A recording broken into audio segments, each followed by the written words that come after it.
سیدنا حضرت عبداللہ بن عباس رضی اللہ تعالیٰ عنہ فرماتے ہیں کہ یہ جو اللہ رب العزت نے ارشاد فرمایا نا کہ زمین پر سب سے پہلا گھر بنایا، آپ فرماتے ہیں وہ جو گھر بنایا نا وہ کوئی اور گھر نہیں ہے، وہ خانہ کعبہ ہے جو سب سے پہلے بنا، جس کو اللہ تعالیٰ نے بیت المعمور کی سیدھ میں، جو فرشتوں کا گھر ہے بیت المعمور، جب فرشتے جس کا طواف کرتے ہیں آسمانوں پر، وہ بیت المعمور جہاں جس گھر کا فرشتے طواف کرتے ہیں اس کے بالکل سیدھ میں زمین پر،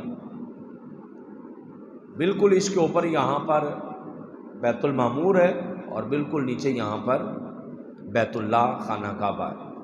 اللہ پاک نے بالکل اس کی سیدھ کے اندر اس گھر کو بنوایا ہے، اور اللہ رب العزت نے بنوایا کیسے ہے کہ پہلے سب سے پہلے حضرت آدم علیہ السلام کو جنت میں سے جب اتارا گیا تو آپ نے بیت اللہ کا حج کیا، پھر فرشتوں سے ملاقات ہوئی تو انہوں نے عرض کی اے آدم اللہ نے آپ کا حج قبول کر لیا ہے۔ کیسے جی؟ ہم نے آپ سے 2000 سال پہلے بیت اللہ کا طواف کیا ہوا ہے۔ اس کا مطلب ہے کہ حضرت آدم علیہ السلام سے پہلے بھی یہ گھر یہاں پر موجود تھا، تبھی تو فرشتوں نے 2000 سال پہلے طواف کیا۔ حضرت آدم علیہ السلام کے طواف کرنے سے پہلے بھی موجود تھا۔ حضرت آدم علیہ السلام نے پوچھا فرشتوں سے تم حج میں کیا پڑھتے تھے، کون سی تسبیح پڑھتے تھے؟ تو فرشتوں نے کہا ہم پڑھتے تھے سبحان اللہ والحمد للہ ولا الہ الا اللہ واللہ اکبر۔ ترجمہ اس تسبیح کا یہ بنے گا اللہ پاک ہے، ساری تعریفیں اس رب کے لیے ہیں، خدا کے سوا معبود کوئی نہیں، اور اللہ سب سے بڑا ہے۔ یہ اس کا ترجمہ میں نے آپ کو بتایا۔ حضرت آدم علیہ السلام نے جب ان سے پوچھا کہ تم کیا پڑھتے تھے تو انہوں نے کہا ہم تو یہ پڑھتے تھے۔ جب انہوں نے کہا کہ ہم یہ پڑھتے تھے تو حضرت آدم علیہ السلام بھی طواف کے دوران پھر یہی تسبیح پڑھتے رہے۔ اسی تسبیح کو حضرت آدم علیہ السلام نے چلایا۔ اللہ تعالیٰ کی بارگاہ میں آپ عرض کرتے تھے کہ اے اللہ میری اولاد کو یہ گھر تعمیر کرنے والا بنا دے، حضرت آدم علیہ السلام کی۔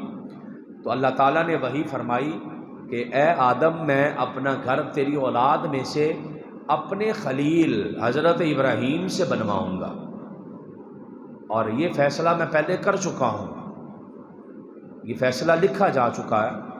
حضرت نوح علیہ السلام کے زمانے میں جب طوفان آیا تھا اور دنیا اس کے اندر غرق ہوئی تھی، اور اللہ پاک نے وہ جو پانی کا طوفان بھیجا تھا اس کے بارے مختلف روایتیں ہیں کہ ساری دنیا میں آیا تھا یا ایک مخصوص علاقے میں آیا تھا۔ وہ مختلف روایتیں ہیں کہ جہاں جس علاقے میں وہ حضرت نوح علیہ السلام تھے اسی علاقے میں آیا تھا اور وہاں کے لوگ غرق ہوئے تھے۔ بعض کتابوں میں یہ بھی لکھا اور بعض میں لکھا کہ پوری دنیا میں ہی آیا تھا۔ وہ جہاں بھی آیا تھا وہ طوفان، جب وہ طوفان آیا تھا تو اس ٹائم پہ اللہ پاک نے یہ بیت اللہ کو اٹھا لیا تھا، اور جو حجر اسود کا پتھر ساتھ لگا ہوا تھا اس کو بھی اٹھا کے جبل ابو قبیس نام کا ایک پہاڑ ہے اس پہ رکھوا دیا گیا تھا، اور خانہ کعبہ کو اوپر اٹھا لیا گیا تھا۔ خانہ کعبہ اوپر اٹھا لیا گیا چوتھے آسمان پر، اور روایتوں میں موجود ہے اس ٹائم پہ سبز زمرد کا بنا ہوا تھا، اس کے اندر جنت کے چراغوں میں سے ایک چراغ بھی تھا خانہ کعبہ کے اندر۔ حضرت جبرائیل علیہ السلام نے حجر اسود کو اٹھایا، جبل ابو قبیس پر چھوڑا ہے، اور خانہ کعبہ چوتھے آسمان پر چلا گیا۔ حضرت سیدنا ابراہیم علیہ السلام کے زمانے تک یہ جگہ خالی رہی جہاں پر خانہ کعبہ تھا، کوئی چیز یہاں پر نہیں رہی۔